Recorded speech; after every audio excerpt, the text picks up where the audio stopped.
Brown Paper Bag Series. I am with your co-host, Mr. Kola Adetola. Thank you, thank you. I'm here with your host, Mr. Brandon Lewis. Greetings, and welcome to the Brown Paper Bag Series. I am with your co-host, Mr. Kola Adetola. Thank you, thank you. I'm here with your host, Mr. Brandon Lewis. And today we have Dr. Patrick Tiedemann here with us today to discuss sort of like transitioning life after we had him on a year ago. And so we're just going to have some conversations about just where is he now. And the overall topic is how to cope with losing a loved one. All right. So let's see what's in the bag. I'm glad to be here. Thank you so so You much. want to hand me? Who can hand me the bag? Gotcha. Is it my honors? It's Yeah, it is your honor. Yes, Thank you, guys. Any one of them? Just pick Yeah, any one. yeah. Can I hand it to you? No, you read. Read it first. College debt. College debt, I can talk about that. That's a Yeah, good we can can talk college about that debt. one. I can talk So about college you're the debt. guest. You definitely popped You out let to me go do the first. last one. College debt. So I'm the oldest by far, right? So when I was in school, it was the 80s, and there were the kind of debt that we talk about these days is So different. It's just nothing like what we faced. You could go to a state school like the one that Brandon and I teach at for $1,500 a semester, and you could get grants. You know, if you're 25 and trying to work on your own, you could get Pell Grants. You could get student loans, which, you know, they're not the best. And you could get all kinds of financial aid. So when I graduated, I had very minimal debt, and it was very easy to deal with. You know, I hear all the time now, $30,000 to get out of college. Well, I'm here to tell you, I'm a college professor. It isn't worth $30,000 worth of debt. It's not. You need to get a good education for as little as possible and move on toward, you know, more lucrative things. I agree 100%. Being a recent college grad, I used to hear about like loan debt a lot. And I noticed when I was in school how many people kind of followed the trend of allowing debt to occur because they weren't really thinking about what they're doing when they're receiving the money that they're considered like loan refunds. And so I just happened to be blessed more than others, and I knew about financial literacy. So I tried my hardest not to use the loan as much as I didn't have to. But in other areas that I feel like students incur debt is while you're in college, there's a lot of things you have to pay for while learning about debt and while learning about finances. And because that burden is put on students while in college, you still have to make it happen. And you still want to make your parents proud by going to school, not dropping out, quitting all these other things. You incur debt. And I feel like a lot of people focus on the fact that you're getting your debt from loans and, you know, everything besides grants that give you money. But I feel like it's also important that we are aware that there's other areas that you're incurring debt from while being a student. So when I was an undergrad, Fort Valley State University, I remember that people would always talk about, man, my refund check is coming. My refund check is coming, right? And there would be lines. If you went to Fort Valley State, particularly in around like 1998, 97, probably up until maybe even now, who knows how they do it, but there would be a line across the building, and you knew that was tax refund, like the disbursement of your checks or whatnot. And you know, people would go out, you'd see people with new things, you know what I mean? And I never really thought about it. I didn't really need it at that time. And then maybe toward the last year, I said, you know, I'm going to take a loan out. I've been seeing people do it for a few years. Let me go ahead and take a loan out. And I didn't even need it, but I just did it just to be a part of the conversation, I guess, you know. And then so I took the loan out, and then afterwards I had so little debt. When I went to graduate school, I had enough income. They set me up with some jobs and I had a fellowship and things like that. And I was like, you know what? I had found out that as a graduate school student, you could take out $8 grand, like a semester. So I was like, holy moly. You know, I didn't know it. I didn't think about getting that much money, right? And so I started taking out loans and whatnot. And I kept just telling myself, it'll be okay. You know, you're always going to have debt, you know, whatever. So It'll work I out. fixed it. It'll work out. I fixed up my car. I started buying new clothes and things like that. And then graduated, came back, started teaching and doing a couple of things. And I went to work on my doctorate. again, had another fellowship and things like that. And but at that time, I owned a house, so just things got difficult. So took out more debt. By the end of it all, let's just say, I was like six figures, right? That's a lot of money for debt. That's a lot of money. And, you kind of like enjoy certain things. And then when you start realizing that all that enjoyment cost and you have to pay for that fun, then that's when it becomes a new like sort of realization and a new reality for you. So I would encourage everyone that if you can, like it's already been stated, get up on your financial literacy game, get up on different fellowships, grants, whatever it may be. If you have to take out a loan out, bare minimum of whatever you need to do to pay for that your tuition or whatnot.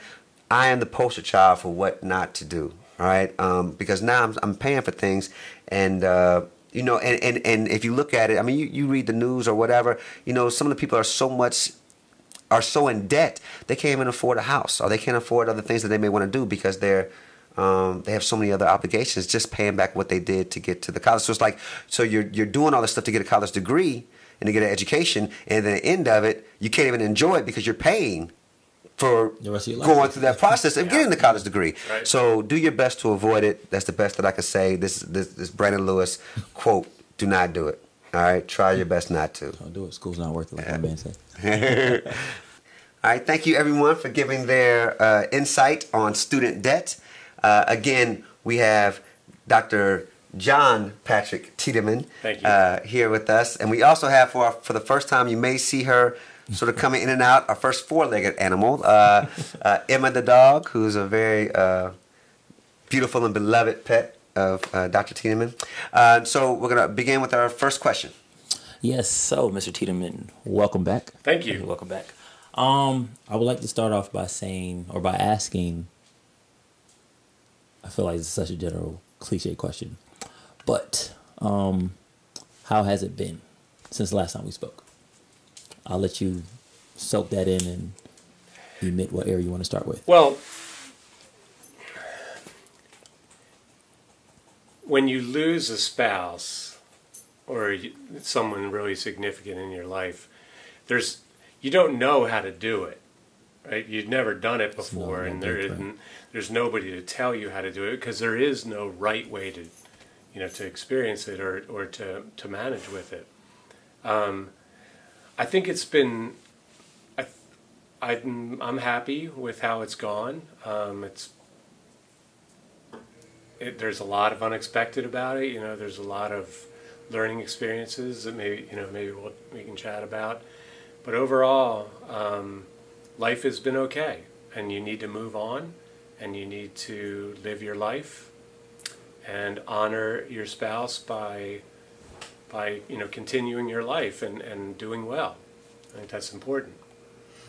So you had just mentioned some of these learning experiences that you had to kind of go through, and if you don't have any blueprint that you were speaking to, what do you lean upon? Is it like more like of a religion thing? Is it more of like friends? And is there and even when you went through your loss, I asked myself, I was trying to figure out, okay, how much do I call? Do I let him kind of like grieve? You know what I mean? Because I'm on the outside. So I didn't know how to. Yeah, right. Do I constantly go by his house and check on him? Because then if I do that, then it's like, I don't want to be imposing or like, so.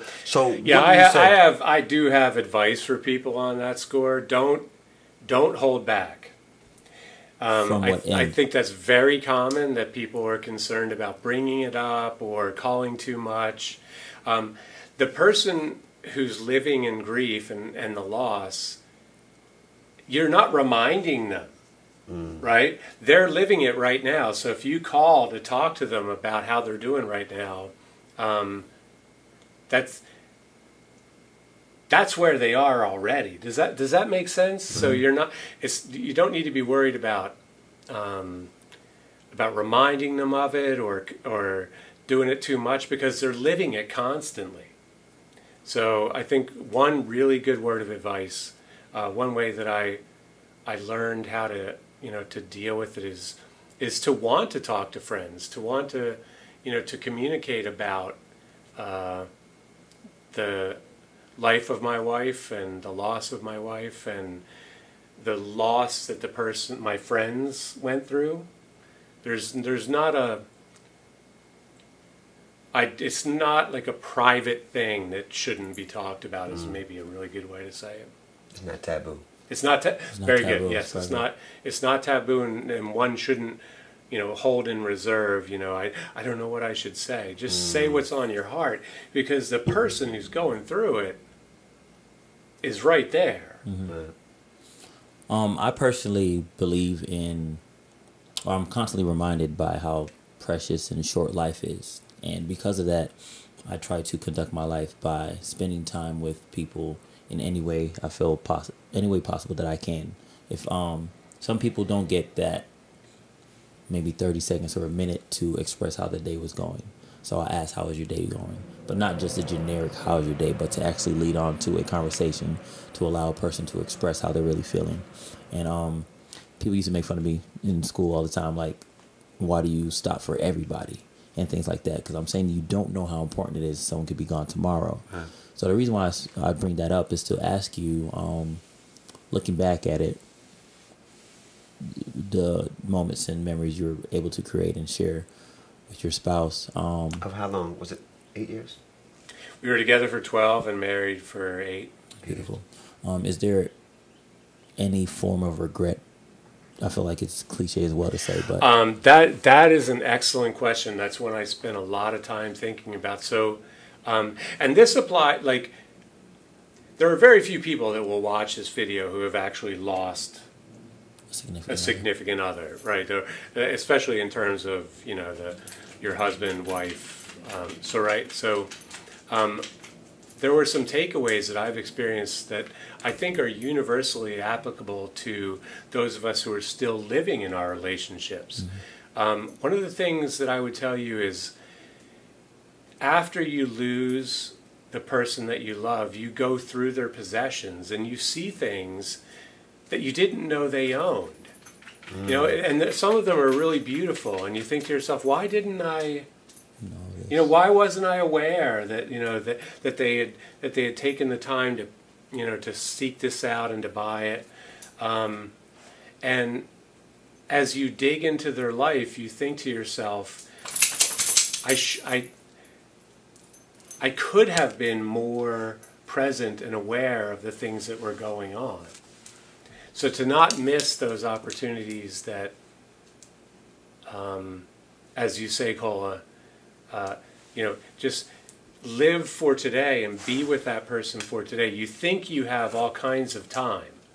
And so your wife's going to go out and do something, your husband's going to go out and do something, and you decide, that's not important to me, and I don't feel like doing it right now. But in retrospect, you think, like, you ought to get up off the couch and go do those things. There's so much that you realize. A carpe diem is kind of a cliche about seizing the day, but yes, seize the opportunity to live with that person and cherish that person, because you will come to really appreciate the small things that you didn't know. That's right. So as we're talking now, I'm thinking about Liz and things like that, and we had somebody on here. Actually, he has his own show called For Your Ears Only, Desmond Hardy, and he actually had a segment, like a little 6-minute segment, and it was like all the do's and don'ts of what to do when somebody's going through a grieving process.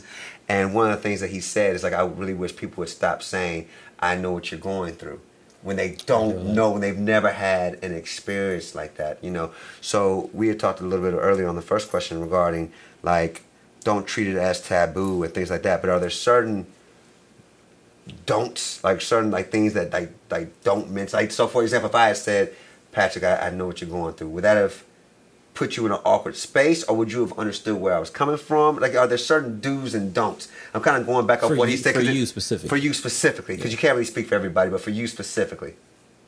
It's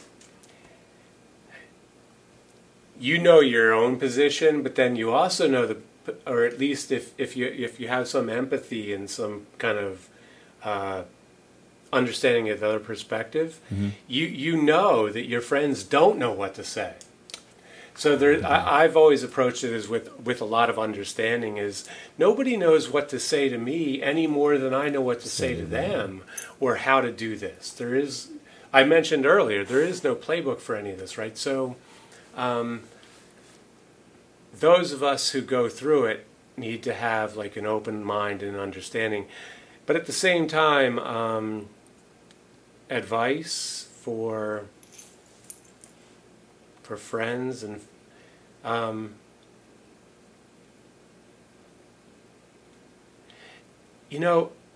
checking in more often. I would really have appreciated more friends checking in more often. I told people, and I'm going to get really gendered here, but I told my guy friends, hey, I could use you checking in on me a lot. Like I'm really on the edge. I'm really not doing well. A lot of the guys just didn't do it.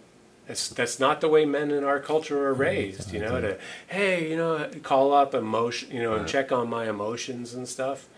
And I was a bit disappointed in that. Not in them, but it made me realize that we're obviously, as men, we're not, that's not a role that we're used to taking.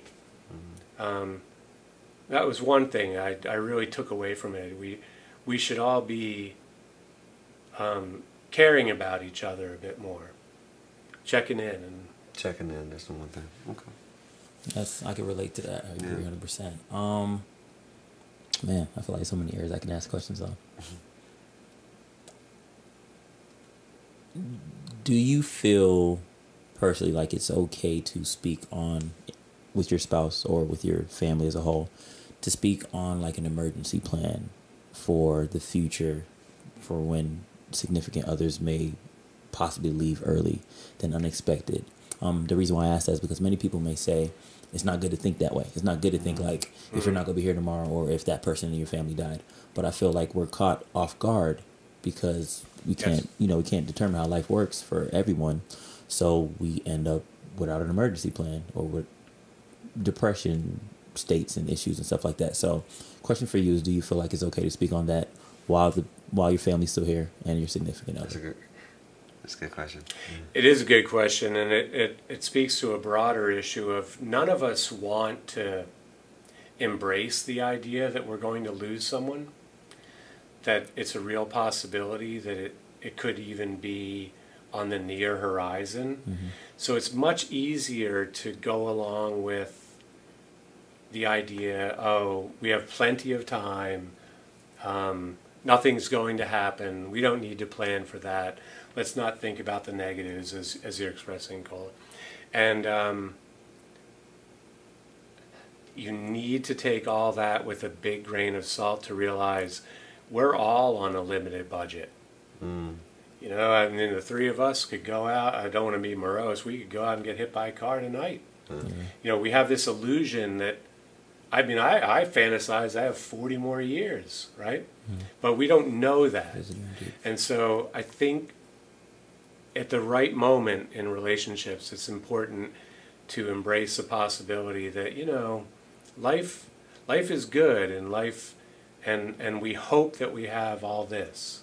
But if we don't, let's be realistic about, what we want and what we hope for, and that those are important conversations. Because as you say, what if you don't have the opportunity to talk about them at the critical moments? If that's not available, you got nothing to go on. Literally. So my final question for you is, you've given some great advice, and just some introspective sort of things that you've felt and what you've dealt with. So sort of like post aftermath type thing, what are things that you're doing now to enjoy yourself? I know you're an excellent professor, right?